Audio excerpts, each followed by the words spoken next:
مہم چلائی تھی محمد رسول اللہ صلی اللہ علیہ وسلم نے۔ حضرت عمر فاروق رضی اللہ تعالیٰ نے ایک جنگل میں تھے اور وہاں ایک چرواہا بکریاں چرا رہا تھا۔ حضرت عمر فاروق کو بھوک لگی، آپ اپنے ساتھیوں کے ساتھ اس کے پاس گئے۔ آپ نے کہا کیا تم بکریاں چراتے ہو؟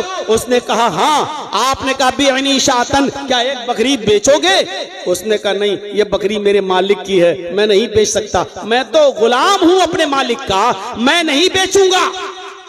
حضرت عمر نے کہا بکری ایک مجھے بیچ دو، میں اس بکری کو ذبح کرنے کے بعد اس کی کھال اتار کر تمہیں دے دوں گا۔ تم اپنے مالک سے یہ کہہ دینا کہ جنگل میں بکریاں چراتے چراتے دور نکل گیا اور ایک بھیڑیے نے ایک بکری کو مار ڈالا، بھیڑیے نے ایک بکری مار ڈالی، ایک بکری کھا گیا۔ تمہارا مالک تمہیں کچھ نہیں بولے گا کیونکہ جنگل میں اکثر بھیڑیے بکریوں پر حملہ کرتے رہتے ہیں۔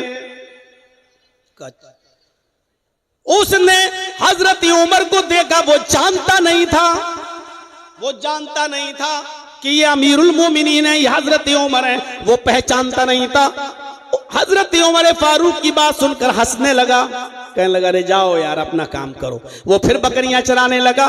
حضرت عمر نے اس کا امتحان لیا، کیوں نہیں بیچو گے؟ تم جتنی قیمت مانگو گی اتنی قیمت تمہیں دے دی جائے گی۔ ارے غلامی کرتے ہو تم بھی، ان روپیوں کی اس درہم کے مالک بن جاؤ گے جو میں تمہیں دوں گا۔ بتاؤ کتنے درہم لوگے؟ اپنے مالک سے جھوٹ بول دینا، ایک بکری بھیڑیا کھا گیا۔ اس نے جب دوبارہ حضرت عمر فاروق سے یہ سنا تو چیخ کر کہنے لگا این اللہ، این اللہ، پھر اللہ کہاں ہے، پھر اللہ کہاں ہے؟ یعنی میں اپنے مالک سے تو جھوٹ بول کر بچ جاؤں گا، لیکن قیامت کے دن میں اللہ سے کیسے جھوٹ بولوں گا؟ قیامت کے دن میں اللہ کو کیا جواب دوں گا؟ حضرت عمر فاروق کی آنکھوں میں آنسو آ گئے اور آپ نے اس کو کچھ نہیں بولا۔ پھر آپ جب واپس آئے تو دوسرے دن آپ نے اس کے مالک کو بھی اور اس غلام کو دونوں کو بلایا۔ جب دونوں دربار خلافت میں پہنچے تو وہ غلام ڈر گیا، سوچنے لگا ارے یہ تو امیر المومنین ہے، کل میں نے ان کو بکری نہیں بیچی، آج پتہ نہیں یہ مجھے کیا سزا دیں گے۔ حضرت عمر نے کہا اے اس غلام کے مالک، کیا یہ غلام تمہارا ہے؟ کہا جی۔ کہا اس کو بیچو گے؟ کہا نہیں۔ کہا تم جتنی قیمت مانگو گے اتنی قیمت دی جائے گی، لیکن اس غلام کو میرے حوالے کر دو۔ جب اس نے یہ سنا کہ منہ مانگی قیمت مل رہی ہے تو اس نے جتنا رقم مانگی حضرت عمر نے اتنی رقم اس کو دے دی اور اس غلام کو خرید لیا۔ وہ سمجھا کہ اب مجھے عمر غلام بنا کر رکھیں گے، لیکن جب مالک چلا گیا غلام بیچ کر، حضرت عمر نے اس غلام کو آزاد کر دیا اور کہا کہ تم نے کل جو کہا این اللہ، این اللہ، اللہ کہاں ہے؟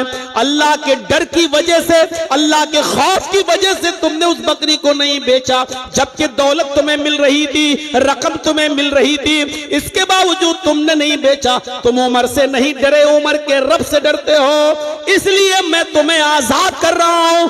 جاؤ اب تم آزاد ہو۔ ابھی تم اپنے مالک کے انڈر میں تھے، اس لیے تم اپنی مرضی کے مطابق نمازیں نہیں پڑھ سکتے تھے، نفلی روزے نہیں رکھ سکتے تھے، رات میں تہجد نہیں پڑھ سکتے تھے، کیونکہ تمہارا مالک تم سے جب کام کرائے گا تب تمہیں کام کرنا ہوتا تھا۔ اب میں نے تمہیں آزاد کر دیا، جاؤ اب تم اللہ کی عبادت کرو۔ یہی کلمہ اختیار کیے رہنا، یہی کلمہ اختیار کیے رہنا اور اسی طریقے سے اللہ سے ڈرتے رہنا۔ یہی کلمہ کل قیامت کے دن انشاءاللہ تمہیں جہنم سے بھی آزادی دلائے گا۔ تو غلام کو آزاد کرنے کی ایک مہم چلائی تھی جناب محمد رسول اللہ